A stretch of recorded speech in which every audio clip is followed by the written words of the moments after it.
नालासोपारात संत गोनासालो Garcia semi English school मध्ये शानदार पालक दिन साजरा। नालासोपारा पश्चिम येथे संत गोनासालो गार्सिया विद्यालयात पालक दिन सोहळा शुक्रवार दिनांक 22 डिसेंबर 2023 रोजी शाळेच्या सभागृहात मोठ्या उत्साहात साजरा करण्यात आला। सभागृह संपूर्णतः पालकांनी फुलून गेले होते। कार्यक्रमासाठी अध्यक्ष म्हणून शाळेचे माजी मुख्याध्यापक आदरणीय श्री मायकल लोपिस सर उपस्थित होते। प्रमुख अतिथी म्हणून तंत्रज्ञान विषयक तज्ञ शाळेचे माजी विद्यार्थी श्री जोयल जोसेफ परेरा हे उपस्थित होते। शाळेचे आदरणीय प्राचार्य रेव फादर विजय लोबो यांनी कार्यक्रमाचे सुंदरसे प्रास्ताविक केले। प्राथमिक विभागाचे मुख्याध्यापक माननीय श्री सेवलर सर यांनी मान्यवरांची ओळख व स्वागत केले। शाळेचे सन्माननीय मॅनेजर रेव फादर जॉन्सन मिनेजिस यांनी सुंदर शब्दात आपले मनोगत व्यक्त केले। आपल्या सेवेची 25 वर्षे पूर्ण करणारे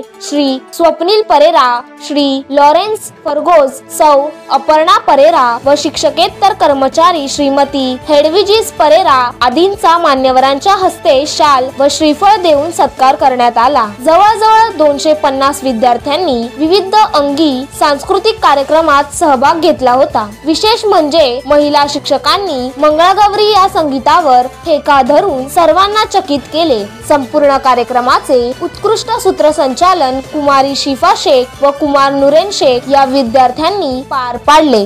कार्यक्रमाच्या यशस्वीतेसाठी हातभार लावणाऱ्या सर्वांचे अपर्णा परेरा यांनी आभार मानले व शेवटी राष्ट्रगीताने कार्यक्रमाची सांगता करण्यात आली। मनोरंजन व नैतिकतेने भरलेला असा हा मूल्याधिष्ठित पालक दिन मोठ्या उत्साहात पार पडला। अध्यापनाबरोबरच क्रीडा शिक्षक म्हणून कार्यभार सांभाळला।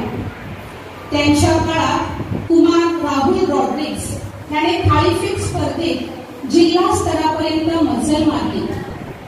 महाराष्ट्र छात्र सेनेचे 21 दिवसाचे प्रशिक्षण घेऊन त्यांनी विविध उपक्रम राबवले। विज्ञान प्रदर्शनातील सहभाग व विद्यार्थ्यांना मार्गदर्शन केले। कुमारी तेजस्वी रॉड्रिग्स हिला इन्स्पायर अवॉर्डने सन्मानित करण्यात आले। याबरोबरच सरांनी आपल्या वैयक्तिक गुणवत्तेसाठी सुद्धा विशेष परिश्रम घेतले। तालुकास्तरीय शैक्षणिक साहित्य स्पर्धेत व राज्यस्तरीय शैक्षणिक लेख स्पर्धेत सरांनी प्रथम क्रमांक पटकावून स्वतःचा सन्मान केलाच, परंतु शाळेच्याही शिरपेच्या एक मानाचा तुरा खोवला। क्रीडा असो वा नृत्य दोन्ही प्रकारामध्ये सरांना गती आहे आणि विशेष प्रावीण्य देखील आहे। हुशार, कल्पक व विद्यार्थीप्रिय अशा स्वप्नील सरांनी आपल्या सेवेची 25 वर्षे पूर्ण केली। शिक्षण मिळतंय, कधी आपल्या मनामध्ये सेमी इंग्रजी किंवा मराठी बोललं की थोडासा न्यूनगंड निर्माण होतो की आता मी शालेय शिक्षण मराठीत करणार, सेमी इंग्रजीत करणार आणि कॉलेजमध्ये गेल्यानंतर माझं कसं काय होणार। हो, आम्ही सर्वांनी पण मराठी माध्यमाच्या शाळेतच शिक्षण घेतलं, पण एवढा काही प्रॉब्लेम होत नाही। सुरुवातीला थोडी अडचण येते हे मान्य आहे, मात्र नंतर मराठी माध्यमातली मुलं पुढे जातात। का पुढे जातात तर ते लोक जास्त सिरियसली अभ्यास करतात। त्यामुळे कुठल्या माध्यमातून तुम्ही शिक्षण घेता, मराठी किंवा सेमी इंग्रजी, याला महत्व नाहीये, तर तुमच्या विचारांची जी क्लॅरिटी आहे, थॉट्सची जी क्लॅरिटी आहे ती असणं महत्वाचं आहे।